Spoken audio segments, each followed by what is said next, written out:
Welcome to the Play Ed 3 podcast, everybody. I upgraded my webcam, so you probably noticed that I look a little sharper. It's probably the best.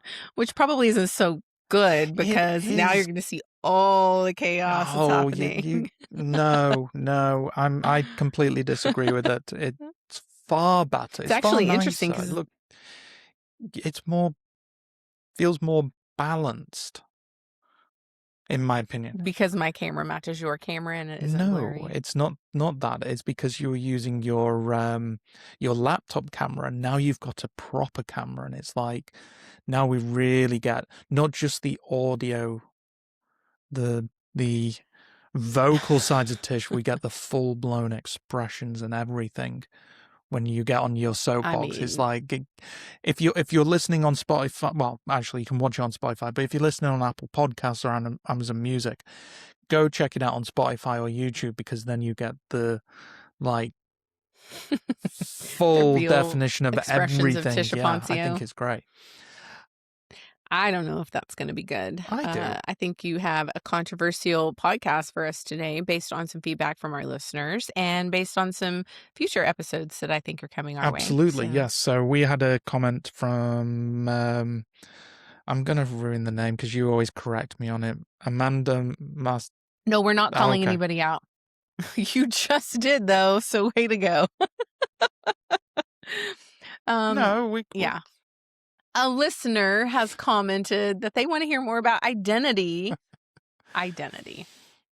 And we're going to talk about identity. Yep. So, but taking the stance of what identity, teacher identity. Yeah, because this is a very interesting topic, to be honest, because there's a lot of people talking about student identity, the fact that they get a lot of influence from online content, from social media and everything, that they are being influenced by online content that they're not having regular interactions with, and students specifically. Yeah.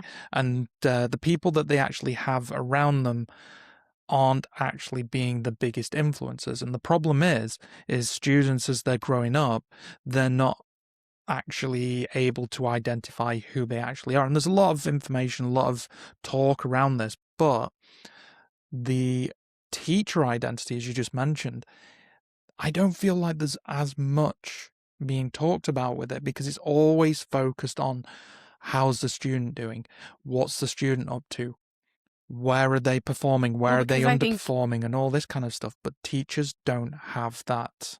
The students are the customer. They are. That's why. They are. But even in a company, you can have customers and your teachers are essentially your employees, and you have to make sure that the well-being of the teachers. Did you even hear how I said that, though? Did you hear how I called students customers, in a sense? And that is very telling about how I have been taught to think about school in general as a business, because everything's tied to money. And at the end of the day, you just have to follow where the money goes, where it's flowing, who it's coming from, who it's going to. So even in my speech, I'm right now, I think, okay, here's what I'm going to say about identity. As a teacher who was in the system, so as a student for 23 years, and then immediately went from being a student in the school system to then being a teacher in the school system. I've been in that system my whole life. Yep. So take that as backstory for this episode and the things I'm going to say, because even as a teacher who's been in it my whole life and as a student, I will tell you that the minute I left the system, I was like, oh my God, who am I? Who am I outside of the role of teacher or student? And I bet there are some teachers or students or parents listening, because you do something for a long enough time in a system and then you get out of it and you think, well, who am I? And we talked a couple of episodes ago about I hadn't done any personality tests until 2015. So I had already been I mean, by that time, I had been a teacher for 15 plus years because I was substituting and student teaching, Mm-hmm. and that's a long time to then finally go, "Oh, let me take this personality test."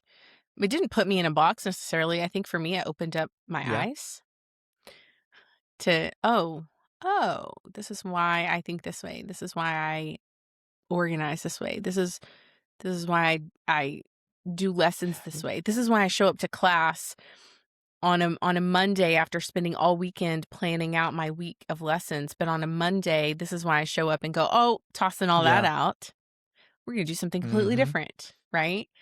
But I think that idea, that mindset, it's not every teacher because we're really taught to follow the script, follow the curriculum, follow teaching to So the test. Is it's this hitting really, on yeah, anything it's you're going to really, it's ask very me? much like I said with students, look, watching content online, influencers and stuff.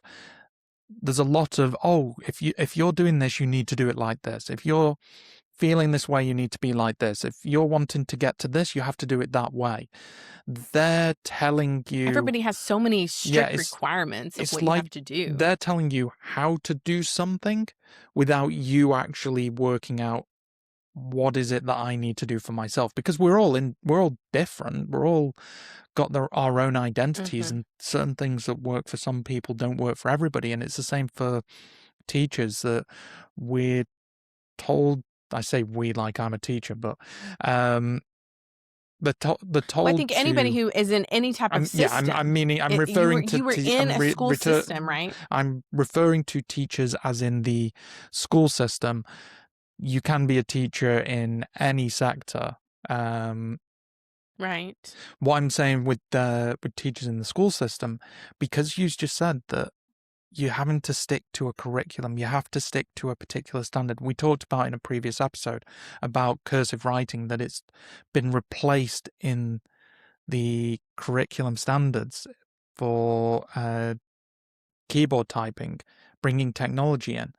Um, they're forced to focus on a particular narrative that stops them from being able to even express themselves as a person in the classroom Mm. in the way I they're think that's what it's teaching, about. Yeah. because it's The so expression. important that we allow teachers to actually express themselves in the way that they are to the class. Because if we don't, then they're all going to be just this drilled in kind of system and behavior, that every teacher is just going to be robotic in a sense, that they have to do I've A, had B, and C moments. and don't deviate from that. Well, I think what you're saying, I've had moments in my career where I felt parts of my identity as a teacher were just being squeezed by the system. I think a lot of teachers Mm-hmm. have that experience. I think at some point in their career, they're going to have felt that. I think when we as teachers are able to reconnect who we are, Mm-hmm. our creativity, our voice, our purpose, it's going to change the energy of the classroom. And that changes how our students begin to identify with themselves. So again, it's hard for me to say that because there's so much on teachers Yeah. already. They already have so much to do. And then so I feel like I hear myself saying, and also reconnect with who you are, your own creativity, your own voice, your own purpose. But I think that that is the most important thing for anybody to do in life. Doesn't matter Mm-hmm. if you're a teacher or if you're Rick or if you're Amanda or if you are a student. The most important thing for anybody in the world to do is to reconnect to who they are. And I think a lot of people right now, given the world circumstances, are in this place of reconnecting to who they are, like relearning who Mm-hmm. they are, because it's easy for systems, any system.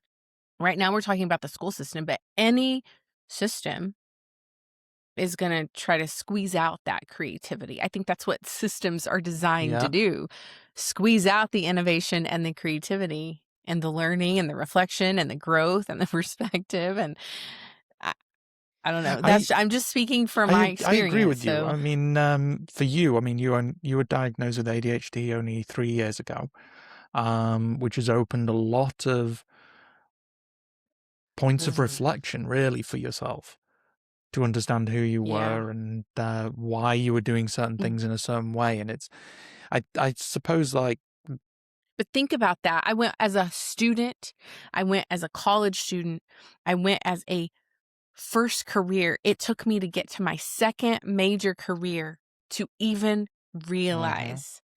And I think, well, wow, I'm a result of the system just squeezing out my entire yep. identity. Not all of it completely, but I had I known some of this sooner, I think I could have tapped into the creativity and the innovations like better. I could have embraced it because systems will tell you you shouldn't be doing that. But that's the thing as well, though. And If you were to be identified with ADHD much sooner, would you have actually been able to have identified different ways of being creative and I stuff? mean Because that, you know obviously, what? I I was diagnosed in the 90s with dyslexia, Chicken and but the egg. We talk about we this all do, the but time. You and I have come up with this we conversation have. so many times. I can't tell you the past or the future, and I'm sure there's a timeline. I'm sure there's a timeline, Rick, where yeah, Tisha was diagnosed sooner and there was a different shift. But I think for me, I just was always working Mm, harder because I thought I had yes. to. And I think if I had known sooner, I wouldn't have felt like I had to work so hard. I would have been leaning into the natural abilities that I have rather than trying to Mm, I think it would have still been go a different difficult, way. but I Oh, I think agree. I Well, life don't is think you would have difficult. realized that you didn't need to work harder. Uh, This is why I but have issues with your tattoo. I know. I have a tattoo that says work harder.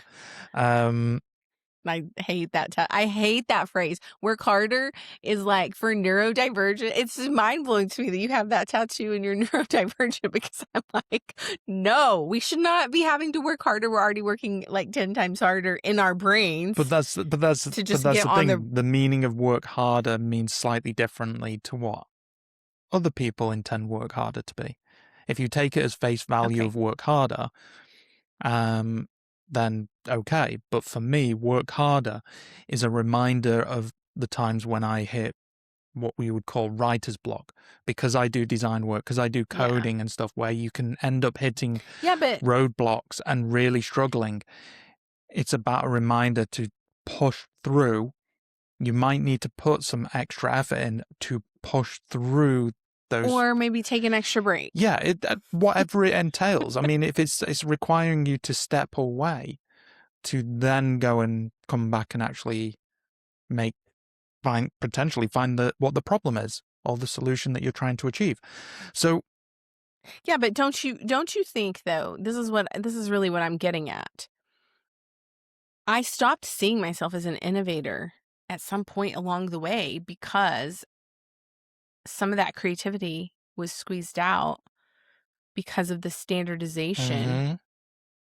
over individuality, whether I was a student or a teacher. Like when you're trying to get large groups of people to do the same thing, everything has to be Yeah, it standardized, does. right? Which actually comes into a question I wanted to ask you, is if you'd ever felt Okay. that you've had to suppress part of who you are as an educator. Yes. You don't even have to finish that sentence. Can you Yes. do you have an Yeah. example or anything where you've actually felt like that? Well, Oh, I've talked about these examples time and mhm, time again. I mean, I just don't think I don't think in a linear way. I don't think like everybody mhm, else. So coming into a school system where everything had so many rules and so many structures and so many processes that you couldn't really deviate from, my SWAT class was an example. Now I was able to I mean, like I essentially had to do a pitch deck just to do this yeah, class, right? Think about that. I had to do a pitch deck that you would do in a corporate environment or in a startup environment. I had to do a pitch deck for the district admin to show why this class was going to be beneficial, which isn't bad. That's not bad, but it wasn't, the conversations I was having before that weren't making any leeway. The things I was showing before that pitch deck weren't making any leeway. So I essentially had to put this whole thing together and do research on the coding, even the coding for classes and how much money was tied to that to get this class done. I mean, yeah, I think the other piece to that is, I don't know, you're just always, as a teacher, there are so many rules to follow, and then you're also having to be the guide for all the rules for your students. It's a lot. It's a lot of pressure, and it's very easy to get lost. You lose yourself in that. You don't even think about the other I mean, just think about teachers, for example. You and I have been doing this podcast for so long. We've interviewed teachers for our book. You've been around educators now for a significant amount of time. And I think you're still in awe of the things that they have to manage on a daily basis, because it isn't about lesson design. They're doing lesson design on the weekends and in the summers and during their weeks off, so that they can be prepared to be present with the students basically from the minute they walk into that building until they leave. And that's a lot of pressure. In addition to that, they're all trying to feel like they have to measure up. We've talked about that a lot.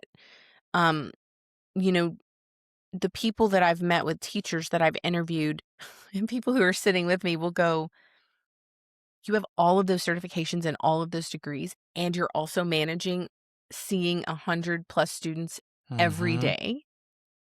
I mean, that's a lot. And so I think you start kind of looking at the history of systems, and a lot of the teachers out there are moms, and they have families, and some of them are married to police officers, for example, who aren't even home. So now they're single parenting and teaching and going back to school for a degree and managing. I mean, like, it is a lot. That is so easy to lose your identity. And I think it's why a lot of people feel lost. I think teachers, I've always talked about, a lot of people will ask me, well, how did you go from a classroom teacher to working at Wakelet and now working in your role currently? And I did think about it. I was thinking, where am I going? Here's where I've been. I always think in that way. But I think I wasn't running away from the system when I left. I was running towards something that was a goal, something that I wanted to do, something that was my passion. If I hadn't done personal internal work to know what my passion even was, which my passion is working with educators globally, making a difference globally to students and learning and really building community. If I didn't know that those were my passions, I could never have made the right decision on going somewhere else. And I think there are lots of teachers, and I talk to them every day. There are lots of teachers who want to switch careers, and it is because they don't have support. And I think a lot of it is they don't have support for even just being who they are, just being who they are. Because there's a quote out there, you can look it up, you can fact check me, but there's a quote called it says something like the greatest gosh, I don't even know exactly how it's worded. It's like the greatest how is it? You're going to look it up and know it exactly, but it's basically like the greatest thing, the greatest privilege of your lifetime is learning who you are and becoming who you are. And I think it's easy when you're surrounded by so many people and you're influencing, as a teacher, so many people, and you're managing a family or whatever, and you're going back to school. It's real easy to forget who you are. And you have to relearn that at some point. And the way the world is right now, yeah, it's easy to get lost in, well, who am I? And why am I doing this thing? And what is my purpose? Because you would think all teachers, I hate this phrase. And if you're a teacher listening in the, what is your why? Tell us your why. And I'm like, okay. I mean, that's awesome, but there's also an expectation of that answer when it's asked to you. So see, we're going back into, can I really answer authentically, or do I have to answer in the answers that you want to hear? Exactly. Just going off the phrase you said, the privilege of a lifetime is to become who you truly are. And that is, I completely agree with that you need to be who you truly are. And it goes so much into the education space, because if we turn up as these bland people that are like, I have a target to meet, like I'm working in a corporate, I've got a target to meet to make sure these students have learnt these things, then the students, what are they actually going to remember? Are they going to remember what the teacher taught, or are they going to remember who the person is? And then I also go into, well, who do we most remember as teachers these days? Do we remember more of Oh, what they taught us, or who they actually were as a person? And for me, it's what the teachers, who the teachers were. I think it could be It could both. I think it could be both, though. it Because if you can. think about it, if a teacher is really solid in their identity of Mm-hmm. themselves, if they really know who they are, I think that those are the teachers for me that were so powerful in teaching me. I've talked a couple of episodes back about a sophomore teacher I had. I haven't talked about him in a while, Mr. Chappell. I just remember him being he wasn't like a normal teacher. He wasn't coming in and like now that I'm thinking back, he wasn't like, "Oh, let me check roll and make sure all my roll numbers are exactly Mm-hmm. right. Let me make sure my grade book is on time." He wasn't worried about that. He was worried about us reading from the book that we had. He was worried about us ensuring that we understood the content so that we could pass the test. He was what was important to him was like having Yeah. discussions and hearing other people's viewpoints. That is what was really important. But I think, that was an example of him being able to he was doing all those But things, don't but I think he knew himself really well to be able to walk in and go, you know what? Roll is important. I need to check attendance. I'll do that later. Right now, this is the thing that is so important to yeah, me. I don't know. He just had a do you different way think about though him. that you remember things more from teachers who you actually Yes, appreciated and connected with, connected with yes. because of their Their personality and who they personality, yes. were and all that? But Yes. when you have a Yeah, I agree teacher with that is that. very beige, Robotic. bland, robotic, you're not going to remember what they actually taught you, apart Some from students want that though. true. Some students want that because that's how they also want to learn. I mean, it does make it difficult on how Yeah. do you accommodate for all of How does those. a teacher show Yeah. up? Yeah, how do you Yeah, it's like maybe you're having to be performative, and being performative so many years is exhausting. Mm-hmm. Cuz where can you show up just as your authentic self as a teacher? We've talked about like when I would go to the grocery store after school or on the weekends, I couldn't just be Tisha. I had to be Mrs. Poncio. I was running into parents. I was running into a school board Yeah, that's member. I was something running that you into a never student. really think about is teachers when they're essentially like really like a celebrity kind of level. If you think about it, that I mean, yes. you're constantly being recognized by uh, current Everybody. and previous students. Same with current and Yeah. previous parents Well, and all even that kind of students that stuff. you didn't have. So Exactly. just students They in the are all going to know building who would you know are, you. and you have this kind of responsibility to keep up appearances because you are representing that school. They're going to see Mhm. you out and about. Most of us take that for granted because majority of us don't know or aren't that well known in our towns or communities or cities Mm, because we're doing jobs that maybe in a corporate environment and you only know about 10, 15 people in your job because you're always mm. communicating with them. Whereas as an educator, you have 100, 150 students per academic I year think that's why it's and it I think that's changes. why it's so important to know who you are, because if you don't know that, all of that can shift you and move Mm-hmm. you. I mean, like when teachers stop knowing who they are, stop being creators and innovators themselves Yep. internally, they're not making time for it. We recorded the podcast episode with Wanda, and we're talking about creativity and music, playing Mm-hmm. instruments, and we were talking about how we haven't really made time for that. as teachers, if you aren't making time, it's just so interesting because what happens with creativity and innovation is create Mm. space. When you take time for creativity and innovation in your own personal days, in your own life, it creates space. And when you create space for that, it then creates that space in your classrooms, in your offices, in your boardrooms. But if you aren't doing that, if you aren't tuning in to the creative aspect of who you are, because we're all creative, Mm-hmm.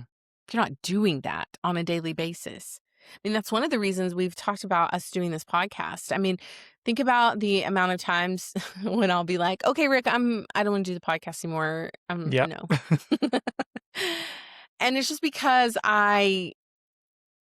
showing up is half of the It battle. really Just is. show up, because if you just show up and you show up for 10 minutes a day. I've talked a lot about morning pages and this book that I've read called The Artist's Way.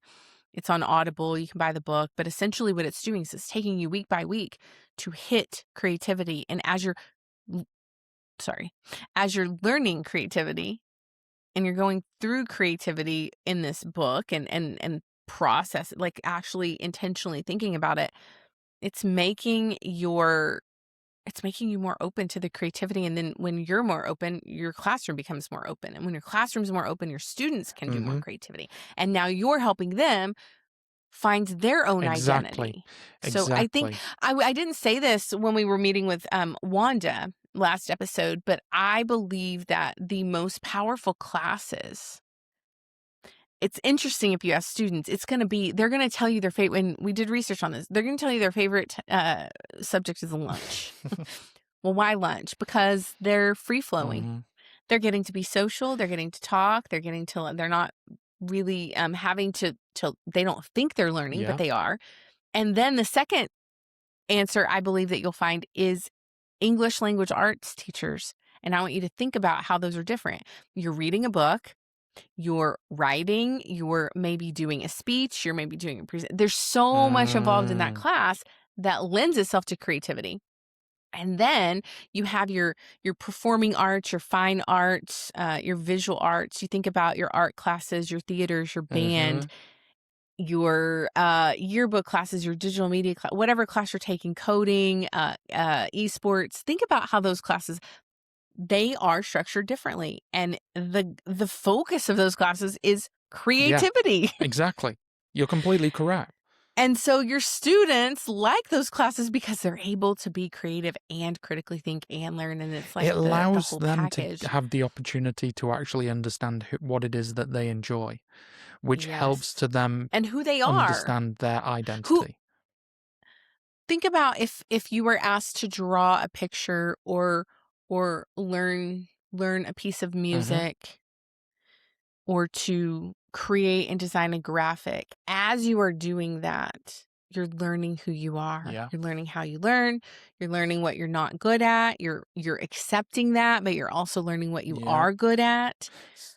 And I think if we're teaching students to identify as being a learner or a grade chaser, are we helping them to identify being a creator Mm-hmm. or being in compliance? Exactly.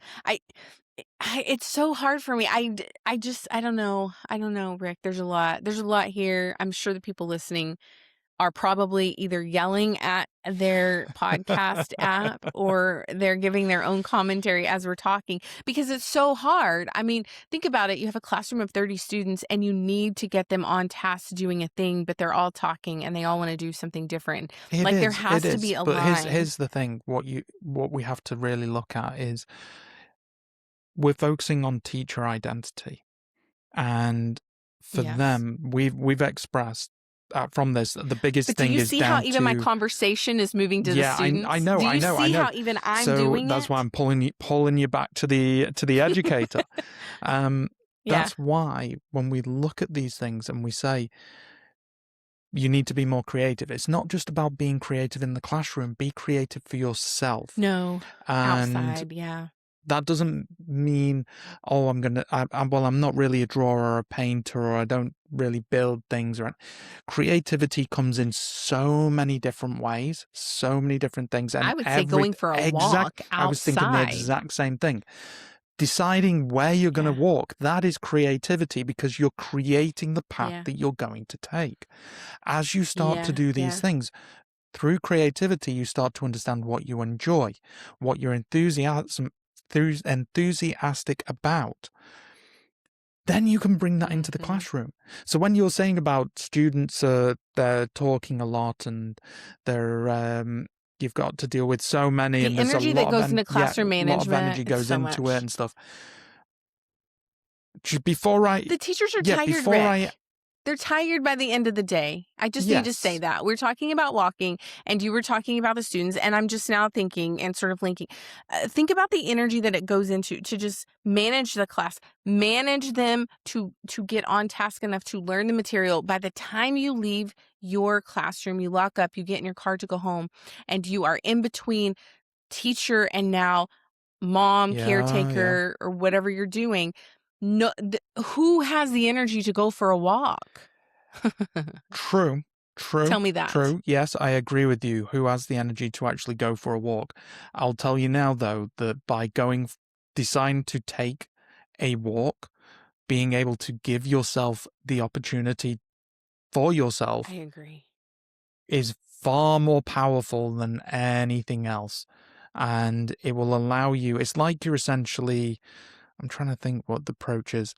It's like you're doubling down on yourself, because by going for a walk, being creative, looking at the things that you actually enjoy, will actually allow you to show up better for everybody around you. I It's agree. like I agree with you. I'm going to the gym because I'm training for a half marathon. Am I going to the gym purely to train for that? No, I'm training because I want to be better for myself. I want to be in a healthier space. I want to be looking Mm-hmm. after myself. I mean, one of the biggest things, I'll be completely open. My dad was in hospital in November. He's had, because he had a low heart rate, he's now got a pacemaker. Thankfully, that pacemaker hasn't been used once since he's had it installed, Mm-hmm. but it opened my eyes to, I need to stop sitting in front of a computer doing tasks, because I was struggling with my identity back then. I need to start looking after myself, because if I start doing that, it Mm-hmm. means I can start opening my eyes to other things, meaning I can start being creative, start understanding myself, and leading to being there and supporting those around me, because I'm the best person or version of myself with that.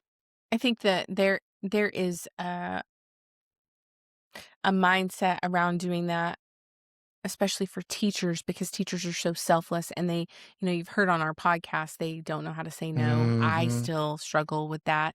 It's very difficult but I think the thing that I learned caretaking for Jace and my parents,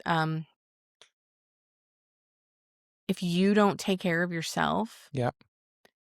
in little ways, you can never be able to take care of the people around you in the best way. It's so difficult, and it's such a hard concept for caretakers, which I believe teachers are caretakers. They're caretakers of students. You heard oh my gosh, what episode? It was well, dang.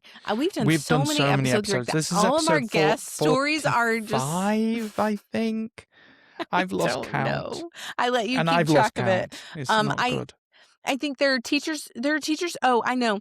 I met with a teacher last week. It wasn't even on our podcast. This is how much I talk to teachers all the Hmm. time. And I think that, you may not see me online. I may not be posting pictures about it or videos or making montage. I'm talking to teachers pretty much my entire Yeah. day.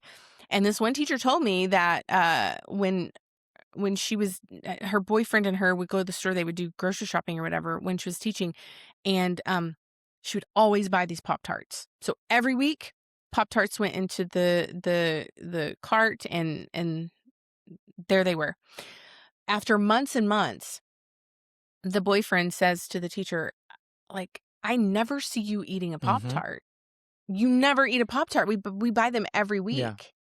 She wasn't even he wasn't even aware. They're living together, and she was taking these Pop-Tarts to school because there was a student who was homeless, who was only getting the meal at school and then would come to school the next day and had not had food since lunch at school.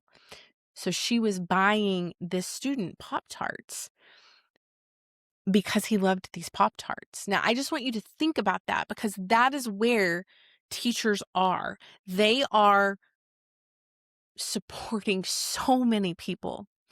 And I'm calling them caretakers, which I've never done before. But as I've been outside of the classroom, as I've talked to so many teachers, every single teacher is a caretaker, and they are a caretaker to hundreds of students on a daily basis. Because even if your classroom has 30 at a time, or that school, those are your students. You are there. You're all in it. And I think that it's so difficult because the system's trying to squeeze out their creativity, their identity. They haven't forgotten who they are. It's just that they're so busy caretaking for so many people that they do sometimes. The little "who am I" is floating over here, and they have to just grab it and bring it back every so often. So those walks, one of the things I used to do when I was teaching, I actually got called out for this. You asked me a scenario. It was after COVID. And I just found that, like, the world was really heavy as a teacher back then. So every day at lunch, I would take my lunch to my car. I would roll down the windows, and I would sit in silence and eat my lunch outside for 30 minutes, whatever it was, 25. And I actually got called out for doing that. I was like, "Why are you not eating in the teacher's lounge?" Because it's my 30-minute lunch. "Well, why are you not eating in your classroom? Why are you going off campus to do that?" I'm like, "I'm literally, I'm in my car. I'm still here." But it's like those things, like, I just wanted to go outside, or I just wanted to get some fresh air. And you think about it, like, every little thing that a teacher does is under the microscope all the time. Which is why it And goes so when they're back to trying the to, whole, they end up becoming robotic because they're having to meet to a well, particular yeah, because standard. it's easier. Well, it's easier. It's easier to be robotic, Rick, but than to argue. It It's a is. lot of It energy to is. argue and validate why I'm going to my car for lunch. And that's just an example. I'm not the only teacher that does that, but that gives you some context for how easy it is. Like, think about it. If I have a student who's homeless and I'm taking them food, knowing that they're not getting food, like we've talked about Maslow's hierarchy of Yes. needs. I'm getting food. I have a home to stay in. You see what I mean? So at that point, I'm like, oh, those needs are met. It's okay that I'm not being creative. It's okay that I'm not going for a walk. It's okay. So it's so hard. It's so hard. And I think a lot of teachers like me kind of, if you leave the classroom or you've taken a break, or you kind of go, wait, who am I? I mean, remember we had Matt on our podcast Yep. in the beginning last year, and he's since transitioned out of the classroom into a different role. And I was watching his talk, and he was like, oh my, like, I can go, like, it isn't even about identity. It's like, I can go to the restroom whenever I want. I can eat my lunch uninterrupted. Like, it's little things like that that you just don't think about. And that all is tied to identity, I Yeah, believe. absolutely. Because it's, when we're saying that teachers are having to stick to a strict time frame, which the only place that I can think of that's very similar to that is the army, really. Or prison. Or prison, yes. I wanted to. I didn't want to go too. I'm just going to come out and say it. Yes, you're right. You are right. You're given an hour a day of outside yard time, outside and time. you've got tasks Recess. and all that kind of stuff. So yes, you are correct, and it does damage the identity of everybody that's involved. Not just the teacher, Everybody but the involved. students. And the thing is, this is absolutely. why it's important, if we have any principals or admins or anyone in the school or district that's listening as well, you need to give your teachers autonomy in so many various ways. Look at how you can actually improve your school to build. Giving autonomy to the teachers and the students makes them more productive. And it builds a culture within your school that becomes far better, rather than being controlled on how things should be because you're hyper focused on making sure that your curriculum standards are met. And I understand that schools need to hit targets to get funding in a lot of aspects. Mm-hmm. And I get that. But you're not going to get them if you're going to dictate what can be done and what can't be done. That's the opposite of human-centered learning. And if we want human-centered teaching and human-centered learning, it has to start from the mindset of the leaders. Yeah. I mean, I've always said whatever, and this won't be new to anybody. You can always tell what's happening with any leadership group based on what's happening in the middle and downward. So you start seeing some patterns and some habits and some things that are happening.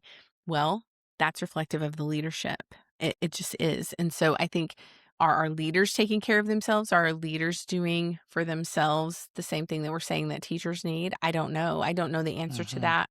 Would be great to have some leaders come on and talk about that. I know they also have things they have to do, and they have to make the teachers do. Yeah. I mean, like, I get all of that. But I think at the end of the day, the human-centered learning and human-centered teaching only happens when the humans at the center of that know who they are, know what they're about, know what they stand for, know what they value, know what their passions are. Just out of curiosity, you probably know the answer to this, and I might look silly asking it, but did the school you were at offer any ways of teachers being able to give feedback on how the school can maybe improve in areas? Yes, they do. They do some feedback. They do some I feedback, like but how I've you always just said, said, like, they do some feedback, they do some which feedback. is, Like, if you're saying some feedback, that already tells me they don't do enough feedback, or they do feedback I to tick think a that box. I think a lot of people do that. And that is why I will always say data is important, but if we're only data driven, it's only as good as the data you're getting in. And if those teachers don't feel like they can say what they want in the feedback form, you're not going to have good data. Okay, like, you're just not going to. They're going to be following a script because they don't want to get in trouble. They want to conform because they don't want to be the rule breaker or the boat rocker, whatever. Then it's just led on so fear. Your data, exactly.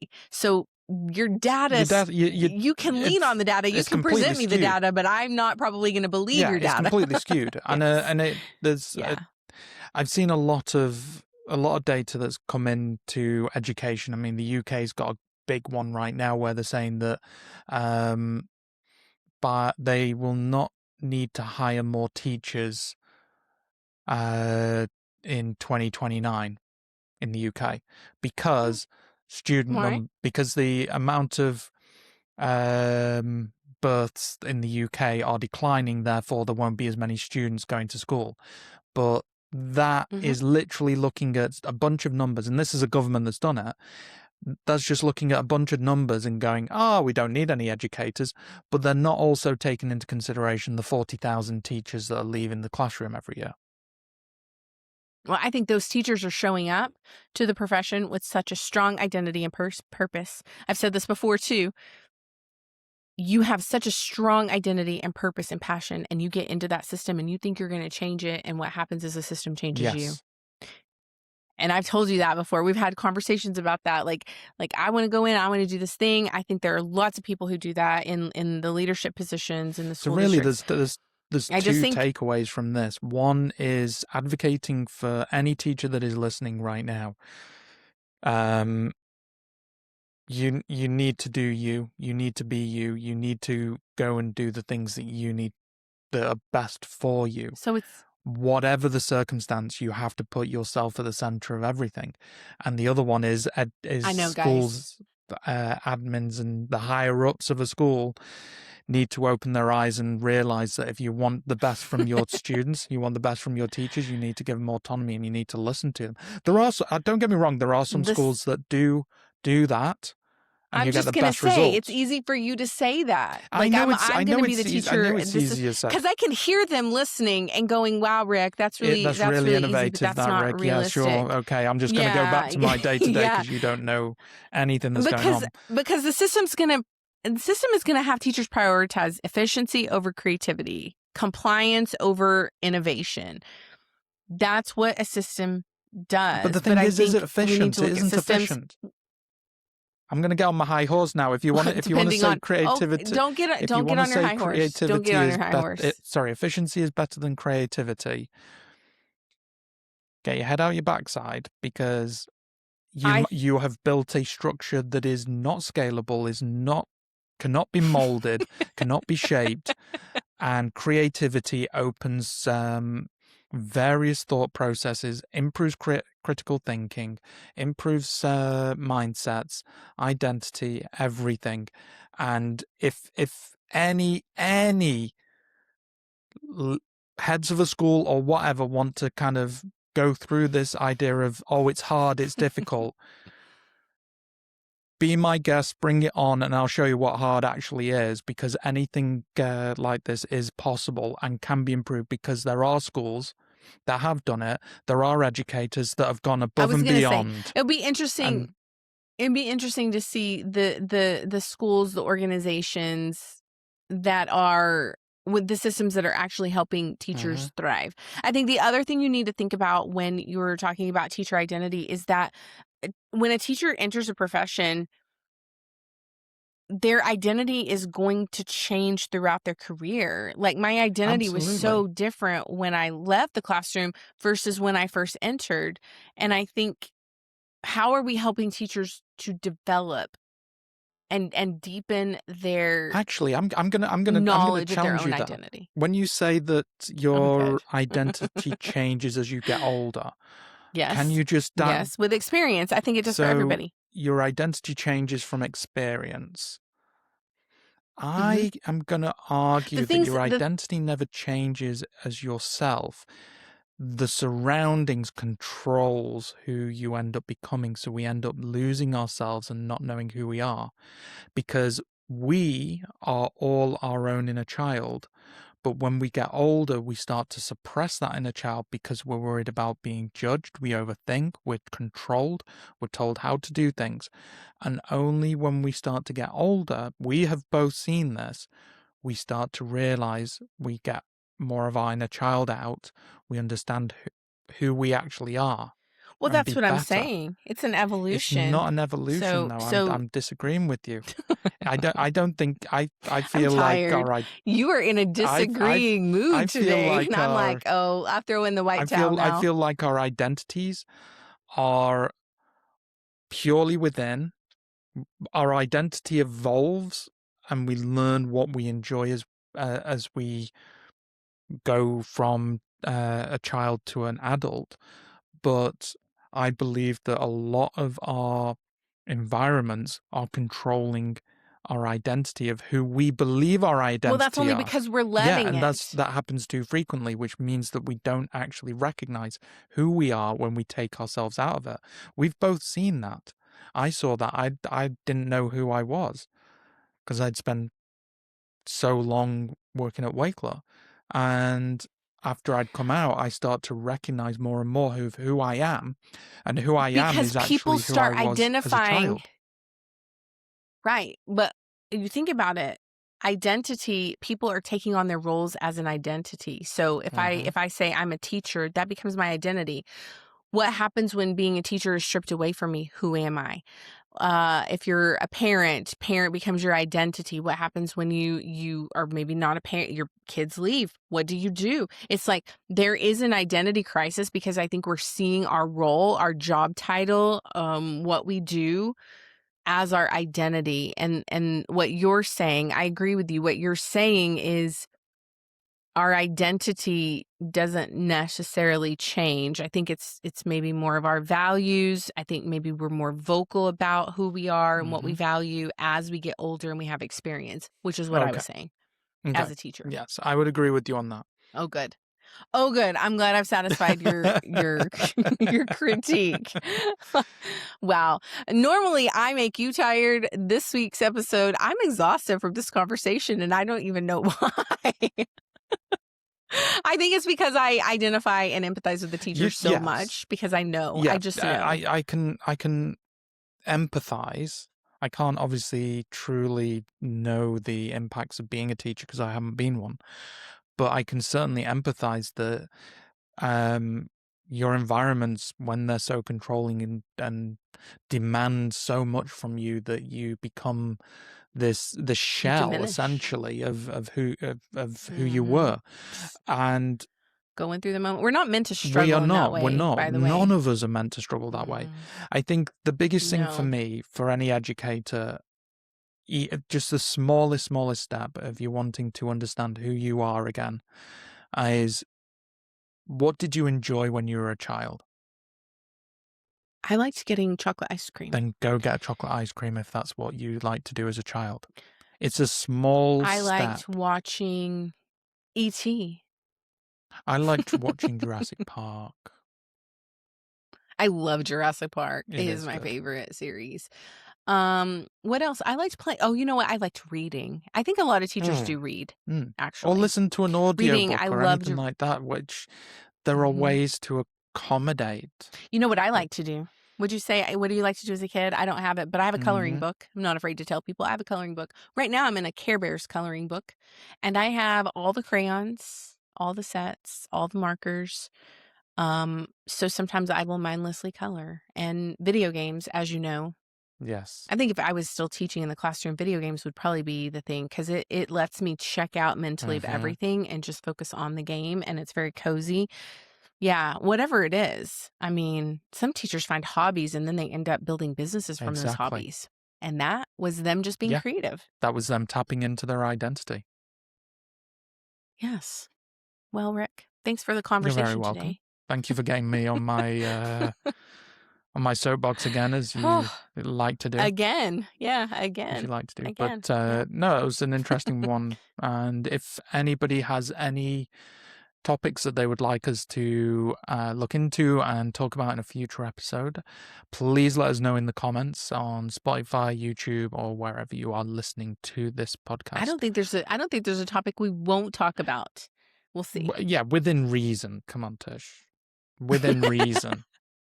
Okay, yes. Within reason. We're not going to talk about anything, because that's a very deep hole. I'd be really tired if we had to do that. But yes, if you've enjoyed this episode, please give it a thumbs up, like it, follow us, subscribe wherever you are listening to. All the links to our socials are in the description below. And till next week, we'll see you then, because Tish is exhausted. Bye. Bye for now. I'm exhausted. Bye, guys.